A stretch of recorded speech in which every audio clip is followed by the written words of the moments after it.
Hi everybody, Max Wright here, and I promised my YouTube subscribers this video explaining when the next big price rush on Bitcoin is going to be. When is that next big explosion of price going to take place? And in order to explain exactly when and why that will happen, I have to go back in history and shatter a commonly held myth about some Bitcoin history. So we're going to do that right now. So if you ask most people about what caused the price explosion, the bubble of April 2013 for the Bitcoin, not everybody, but most people will still tell you that it was a result of the Cyprus banking crisis. And I want you to tell you that that is categorically false. In fact, what did cause that bubble is exactly the same thing that's going to cause another huge run-up in price and bubble and pop in 2016. So let me first prove that case to you. I have here the Bitcoin price of that period, and so we're over here in December of 2012. You'll see that the Bitcoin price is hovering around $11 or $12. Now, the Cypriot banking crisis, the bailout was agreed on the 25th of March. In fact, it was the weekend before where the banking crisis happened. I think it was that 23rd of March. And the Bitcoin price at that time was around $80 if memory serves. So if we go around March 24th, come up here into the price range, and we see the Bitcoin price is about $92 here.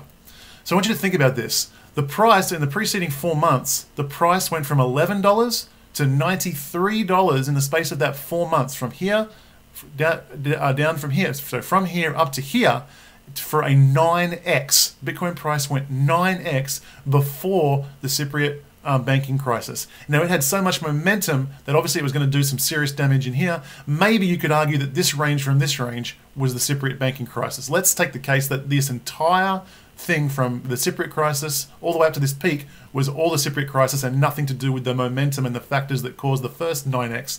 Let's see what actually happened. We went from a price of 90 to a maximum of 259, 266 on Gox. This is Bitstamp's price.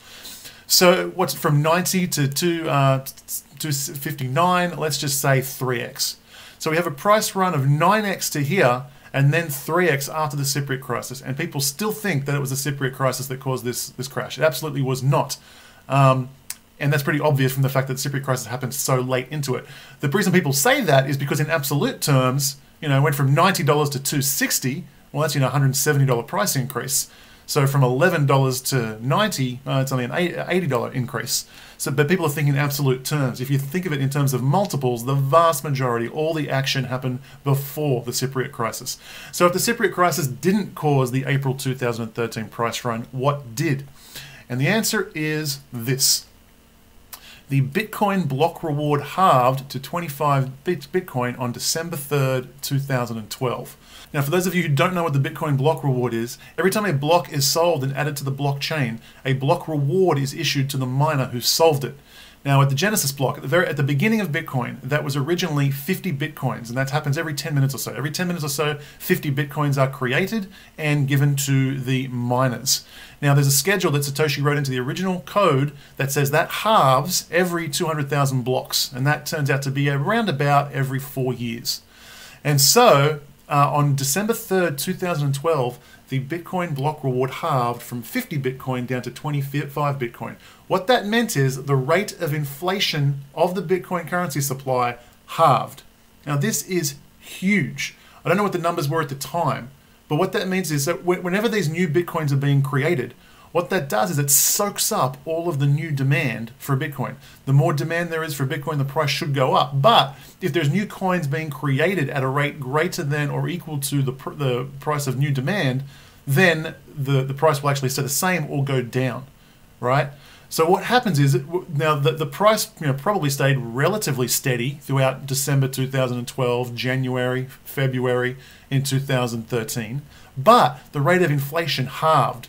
So when the rate of increase of supply halved and the rate of demand stayed constant, what that meant is the price was bid up rapidly. And that started the wave of the bubble that happened. And that is the big thing. When you wrap your head around those concepts of inflation and that these new blocks soak up that demand, you really get to understand why that bubble happened back in 2013, early 2013. It was here in December of 2012 that the block reward halved, and it's the following 4 months where we see, you know, crazy price raises from 10 to 260. That's 26x, and the vast majority of that occurred before the Cyprus banking crisis.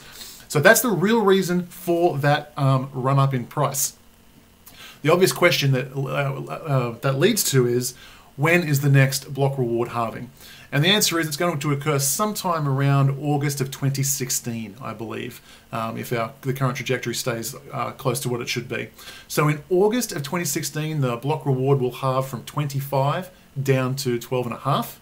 And what that means is, as long as demand stays somewhere constant, or at least it just doesn't halve, then what that means is the price is going to get bid up significantly, and I think it will be the start of another big, massive bubble. We're going to blast through the all-time high of $1,200 per Bitcoin, and it's going to go to multiples of that. And then, of course, it will have the traditional crash and burn. It will pull back probably 50 to 80% from that. And so that is my prediction. Now, we see here that the block reward happened in December. The block reward halving happened in December 2012. There was no price action until after that time.